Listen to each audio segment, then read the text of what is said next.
What is going on, everybody? It's Jason with Sturdy. I'm just kidding. Sturdy is not here. He is busy doing sturdy things. He's got a million shows that he is doing over on Horror with Sir Sturdy. So, guys, go check it out. But the new co-host is Paul. Paul, how are you doing? Introduce yourself. I'm doing great. How are you doing, Jason? I'm doing fantastic, man. I'm kind of looking forward to this. Because I don't know what your horror taste is, really. I know that you like The Shining, because I remember you had a picture of The Shining in the background at one point. Yep. But it's really all I know about your horror fandom. Hey, that's going to be fun. It's going to make the show even more interesting. So what horror are you into? Like, what's your big fandom? So I don't even know if I have like one. I mean, I'd say Stephen King overall, if I had to pick just one fandom just to really commit to. But I mean, I have appreciation for all new horror, older. I definitely enjoy the psychological ones a little bit more because I just feel like slashers, until they come up with a new formula, which I'm hoping this year they're able to do, I've kind of fizzled out as far as new slashers. But as for like paranormal, I can enjoy it if the jump scares are good or it's a good storyline. But once again, those have kind of been a letdown lately. So just kind of a mixture of everything. Do you have a favorite franchise? Ooh, that's tough. I don't know if I have an actual franchise. Maybe The Purge. It's probably the only one I can really commit to. But I almost count that more as just a thriller than a horror, in my opinion. Yeah. I don't know if there's just one franchise where I could be like, yeah, Friday 13th or Final Destination or anything like that. I don't think there's one I'll take ownership of. Nice. Maybe Scream. You said Scream? Yeah, probably Scream if I had to choose one. That's mine. All six of them. I love them all for different reasons. But yeah, I think we are going to differ on our thoughts on the movie we're reviewing today, just based on your introduction. So I can't wait to kind of dive into that. But what's up, everybody? We're back. We're going to be back to regular schedule. I can't wait. I'm looking forward to getting to know Paul over this journey. But we don't have a lot. I figured we'd spend a lot of this time just me and Paul getting to know each other because this is the first time we've done something just the two of us. And I wanted to capture it on camera prior to us talking ahead of time because I always like the natural discussions that come out of just meeting people and to know people. So, but guys, we'll jump into it. And then throughout the conversation, we will talk about Winnie the Pooh, Blood and Honey, which I picked this up because look at the Steelbook. It's freaking sweet. I picked up the Steelbook when it came out like almost a year ago. And I hadn't been able to bring myself to watch it because growing up, I was a big Winnie the Pooh fan. And not that it's going to ruin my childhood. I'm not that guy. I can appreciate new iterations of things without getting all bent out of shape about it. And so when we decided we were going to kick this off, I'm like, let's do Winnie the Pooh. And he's like, all right, let's do it. Is this the first time you watched it too for this show? So this is the second. I watched it when it first came out, but it kind of put it in the back of my mind. So I had to rewatch it last night, actually, just to brush up, just to make sure I wasn't lying about my review. Okay. Well, I want to hear it. Slasher is one of my favorite genres. I'm fine with it the way it is. It doesn't need to change, in my opinion. I'm looking forward to it if it does have some changing to do. But what are your thoughts? What were your initial thoughts? So, I almost expect more because like we have friends that do independent films, so they've kind of set a bar for me as far as slashers in the independent industry.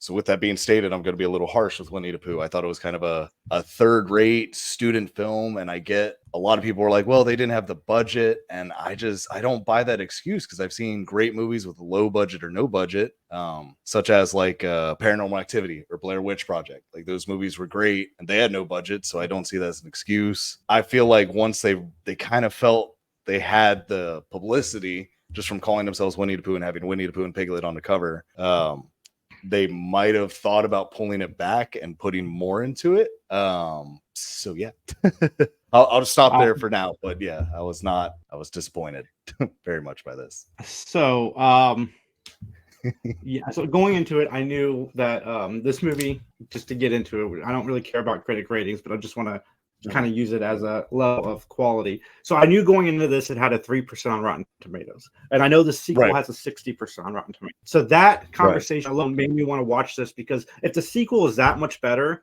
that more people have liked it, then I want to see the sequel. So I got to watch this one before I can watch the sequel.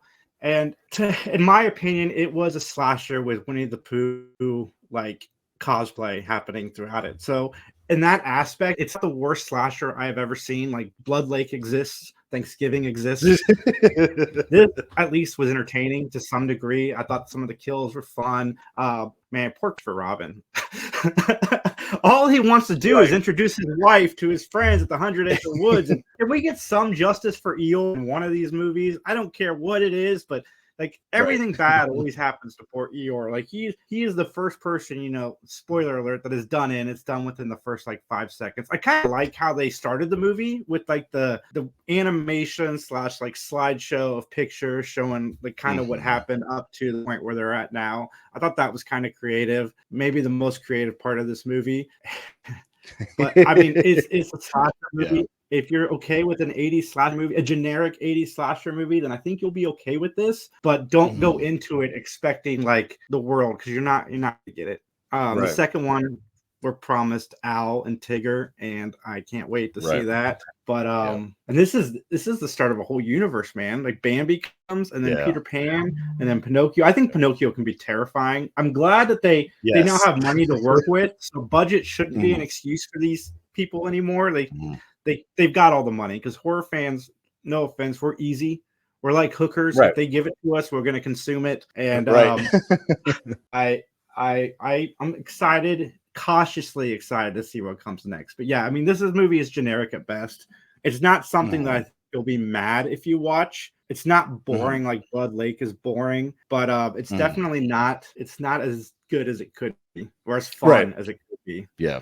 And I wish it had been more fun, but I will say, however, just based off Sturdy's recommendation, I will still see Winnie the Pooh 2, just because of how much he praised it and said it was better. So even though I didn't care for this one, it's not stopping me or changing my thoughts about seeing the second one and giving it a chance. So like you said, I don't think you're going to be like, this is the worst movie I've ever fucking seen. Like, no, that's not the case at all.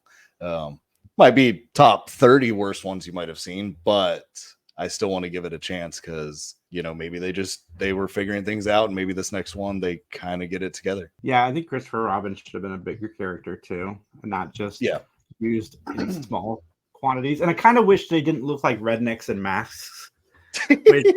I'm sure maybe they are rednecks in real life. I don't know, but that's just what I got. I just got 2 rednecks that threw on a Winnie the Pooh and Piglet mask and was out. Like, I've seen pictures of Tigger. He does not look like cosplay. And I get, they got to be humanoid because it fits with the budget better. I just think the masks could have been better. So that's better in the sequel too. Right.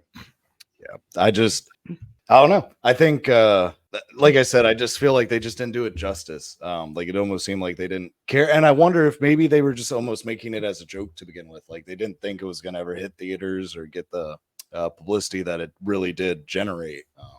So, if you just think, maybe 50 of your friends are going to end up watching this movie in the local theater, maybe that's more where they were going with it. And then all of a sudden it was like, oh shit, we made this movie and now it's on the news and things like that. Oops. One of the elements I did like about this movie is it's not in it a lot, and I wish that that would have been more of the story too. And maybe I'm asking too much from a movie like this, but there's moments where you can see Pooh's hesitation when he was with Christopher Robin. And I kind of wish that had played out a little bit more. But I mean, overall, it is what it is. It's exactly what it says it is. Exactly. Right. Low budget Winnie the Pooh slasher movie. If you're into that, you're into that. If you're not into that, you're not into that. And even if you are into it, you still might not, like Paul said, it could be done a lot better. And I wholeheartedly agree with it. Even though I had fun with it, it could be done better. And my rating is gonna make it sound like it's worse than I thought it actually was, but I can't give it more than a 2 out of 5 or I'll feel awful with myself, because it's not great, but it's watchable. Right. And actually, that's funny that you say that your rating is 2 out of 5, because that's honestly where I'm at too. Just because I'm still going to give you a little bit of grace, because like I said, I don't know what your intentions were. I don't know how much time you had to work with it. I've never made a movie, so I'm going to at least give you the 2 out of 5, because that's fair to me, because there was still a lot that went into it. Yeah, I didn't see. I wish they'd lean into the camp more. I think either go one way or go the other way with it, and it kind of just stayed in the middle. Right. I think Mick said it in for Helen Keller.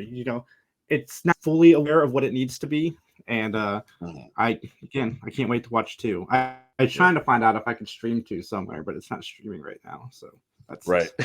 But in the meantime, though, a new movie that I saw that I absolutely loved was Late Night with the Devil. If you get a chance to see that. What's that about? So that's about a gentleman during, I might be wrong with the era, so forgive me, everybody, but it's around like the 60s setting. He's a game show host. The show's coming into hard times. So he's interviewing like a median, and then he interviews this guy that debunks all the current people, like the Warren family and things like that. But then he actually has a woman that has a little girl that can communicate with the devil. So they try to communicate with the devil live on the show. And it's by Shudder and IFC. And that movie is like a 9.5 out of 10 for me. So that'd be a 4.5. Nice. Like I saw Imaginary. Okay. What'd you think of Imaginary? Have you seen it? Yes. Okay, I think I'm in the minority. Sturdy recommended it to me, so I know that at least he liked it. I don't know to what extent he liked it, but I loved it. I wished that the movie, there's a fake ending where you think the movie's over and you find out something else, and then we go to the real ending. I kind of wish the movie had stopped there. But one of the things I like about Blumhouse, and I said this in my short on 3 Geeks, was Blumhouse will let the creators make their project.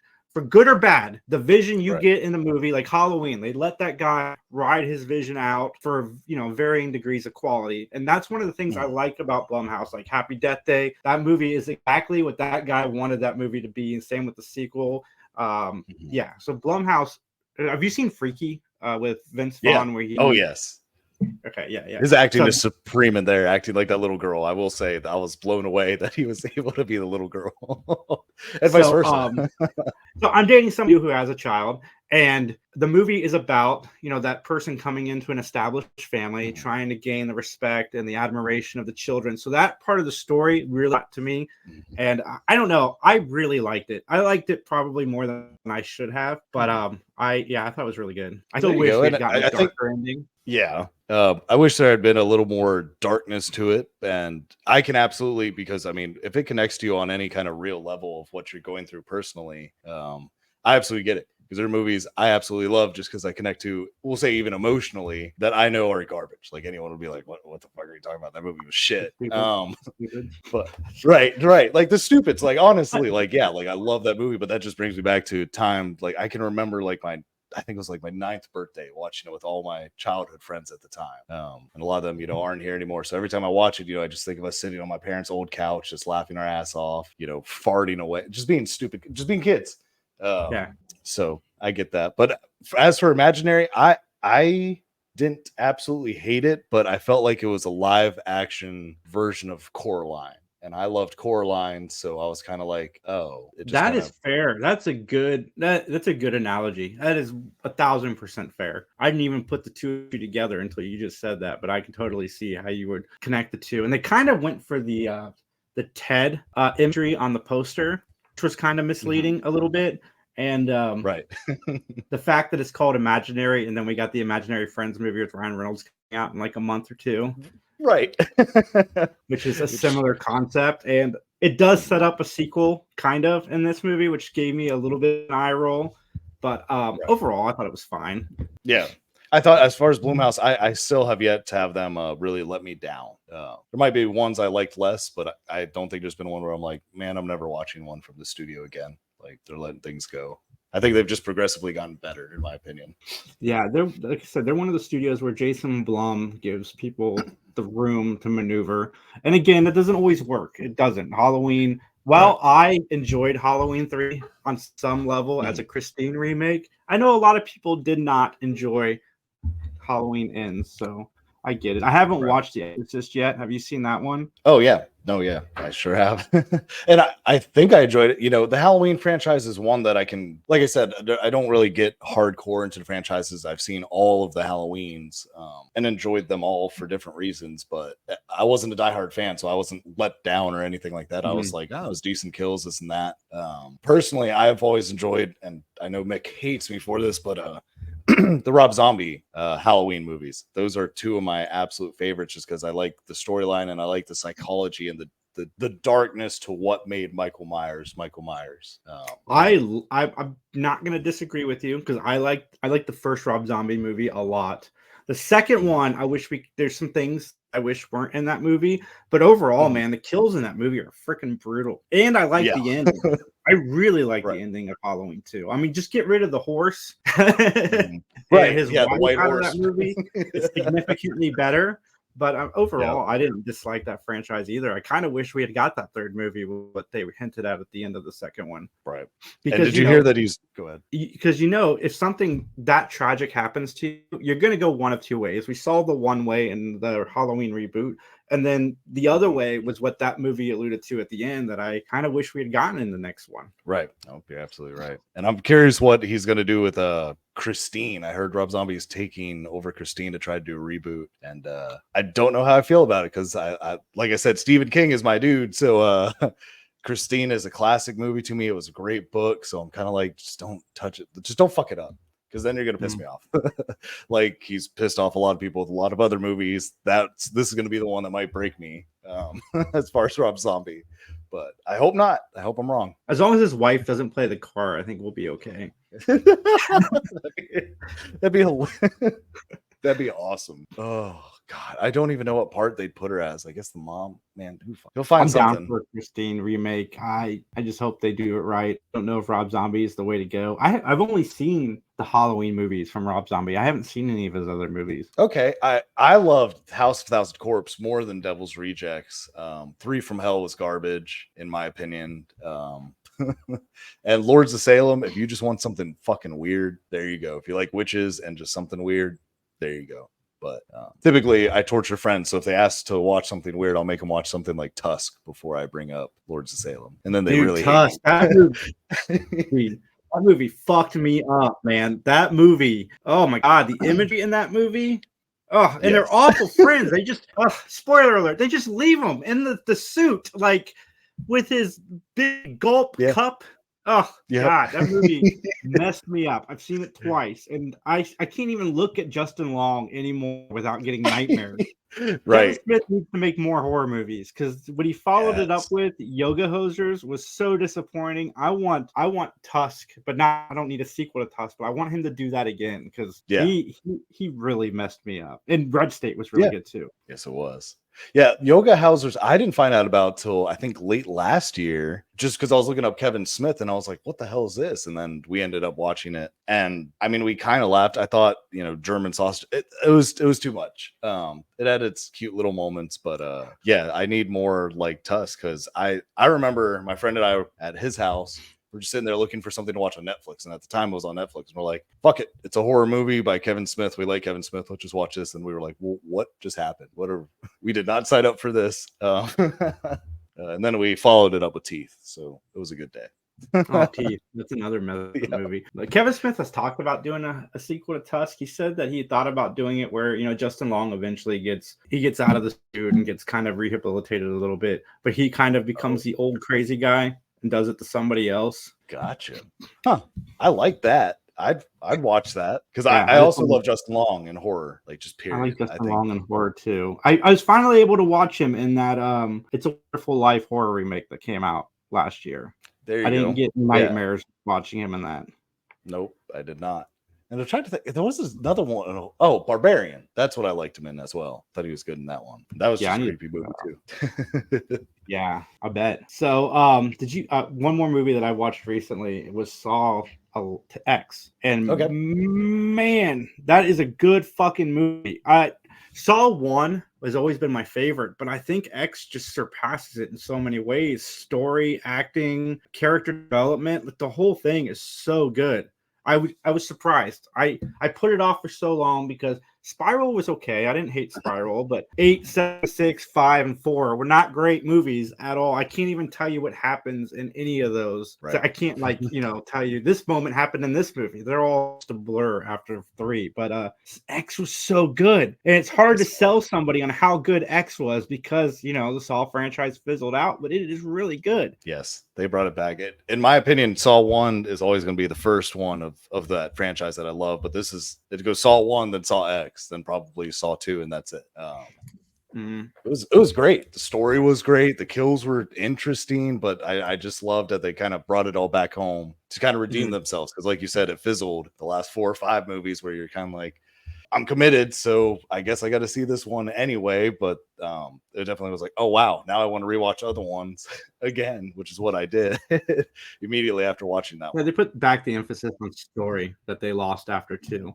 which I thought was a nice touch. And I was ranting on Scary Snobs about this last year, Tom Sturdy. I said, the Saw franchise needs to stop making prequels and go supernatural with it if they want to keep involving Jigsaw, because, they were finding cute ways to keep him involved in the sequels after his character died. And this was a really good installment. Like, I'm really surprised they made a prequel in this franchise that I really dug. Yeah, because you can mess up a prequel, because I saw it. We saw The Omen yesterday. How was that? And then it wasn't good. I'm not gonna lie to you. It felt like they took the story from Omen 1 and just tweaked a few little things and called it the Omen prequel. It was very much a letdown for all of us. And I was kind of surprised, because the trailer made it look, deep and scary, and I was like, oh wow, they're about to really make this a thing. And they kind of just dropped the ball, where you were just kind of like, oh, okay, like, let's get to it. I mean, even spoiler alert, everybody, but they copycatted a nun killing, like, hanging herself. Hey, this is for you. So I saw that in the trailer, and I kind of had that worrying thought that it was going to be copycat. Yeah, that's what it was, and I was kind of like, oh, okay. The most gruesome part, I'm not going to give away. It's just an odd camera angle of something you're not used to seeing, and you're kind of like, oh shit. But besides that, I mean, I'd say 2 out of 5 at best, unfortunately. That's a shame. I like the first 3 original Omen movies. 2 and 3 could have been better if they had. There's certain elements in each of those plots that they didn't dive into as well as I think they could have. But yeah, I was kind of looking forward to seeing this, even kind of watching the trailer and seeing that they had that same scene, because it's about his mother, right? The one woman who eventually gives birth to him. Yes. So yeah, it just wasn't. We left that and we're like, oh well, let's watch something better, and we're like, all right, let's go back and watch Godzilla and Kong. So we did that, and then Matt ended up to go see Monkey Man, and we saw Monkey Man on Thursday, and we did enjoy that. Nice. Do you watch any horror TV? Honestly, not really. We just haven't, because I feel like the only thing we watch kind of religiously is the new franchise of Creepshow. Yeah, that's pretty good. Mm-hmm. Past that, I mean, we've kind of drifted away. We try giving American Horror Story a chance almost every year, and every year we're like, by episode 2, and I don't know. So no, not really horror shows. American Horror Stories with the S, so stupid, is actually pretty good. It's where each episode is a different story. But yeah, I'm the same way with American Horror. I work from home, so I get more time to watch things. So recently I did go back and re-binge them all. But American Horror Story always starts great and then ends awfully. Starts great, ends bad. And yeah, I get it. I get it. The Chucky is pretty good. The Chucky series is actually great. What about Chucky? We did watch Chucky. We are caught up with that. That's been. Oh, you are? Hilarious. Okay, let's talk about it for a second. Yes. Spoiler alert. I freaking love this show so much. And I like the story element of Chucky in the White House dying. Right. I was, so when they first started it, I was like, I'm gonna watch it, but I'm very skeptical how you're gonna make a whole like TV show about the Chucky movies. Or based off the Chucky movies, and I like how they revamped it and kind of made it its own thing while still keeping it true to who Chucky is. So I think if you're a diehard Chucky fan, I don't think you're someone that's going to be disappointed by the show. No, I think even non-fans can get a kick out of it, because the first season is a really good coming out story, and dealing with bullying and how that. Even Chucky has some good lines in the first season. The second season's pretty strong too. I love that they keep Devin Sawa back for Chucky to kill. It's even a joke on their social media about it. And I just. Mick has said this on Scene Snobs before, but Don Mancini has successfully reinvented Chucky 3 different times now, and I can't wait to see where we go from here, because, like I said, we only get half of the first season because of all the strike, or third season, so we get the second half soon. And I can't wait to see where it goes. So you digging it so far? Yeah, no, absolutely. Yeah, we've loved that, because we watched that, and then we followed that up with Ted. We enjoyed the Ted TV show as well. That's a good 1-2 punch. My God. Can we get them to fight each other? Hollywood make that happen. I don't think Ted would even fight him. He'd just be like, let's just smoke some pot, man. We don't need to stab each other. It's all good. Yeah, but I could see Chucky. The other highlight of the Chucky series is his daughter playing him. in the show. Right. The young Charles Lee Ray. Oh my God, she looks just like him. Just like him. It's kind of creepy how much she looks just like him, to be honest. This is awesome. Well, Paul, this has been fun, man. I'm glad we're gonna get to know each other better throughout this journey. And guys, the way the format's gonna be just like before. We're gonna share news stories. We're gonna talk. We're gonna come up with topics. One of us will pick the movie. The other one will pick the topic. We'll go about 30 to 40 minutes, and we're back. Absolutely, and I'm excited. I'm glad to be a part of it, and thank you very much, Jason. Absolutely. Everybody can follow me at 3GeeksJ. Check out Carolina Fear Fest. That is coming up next month. Follow the Scene Snobs on all of the social media. Mick does a fantastic job. Paul is on Scene Snobs weekly show as well. So definitely, guys, go check that out. Show your support. And Paul, where can everybody find you online? Just with the Scene Snobs for right now. I also do like interviews. I've kind of had a few setbacks with that, but I'm going to start continuing my interviews for first-time watch experiences and movie theater experiences here soon. Oh, dude, I loved it when you were in your brother and your dad, right? Yep, my dad. I really enjoyed my dad with The Exorcist. So if you haven't watched it, go check it out. It's underneath the Scene Snobs, y'all. Absolutely. All right, everybody, have a great night.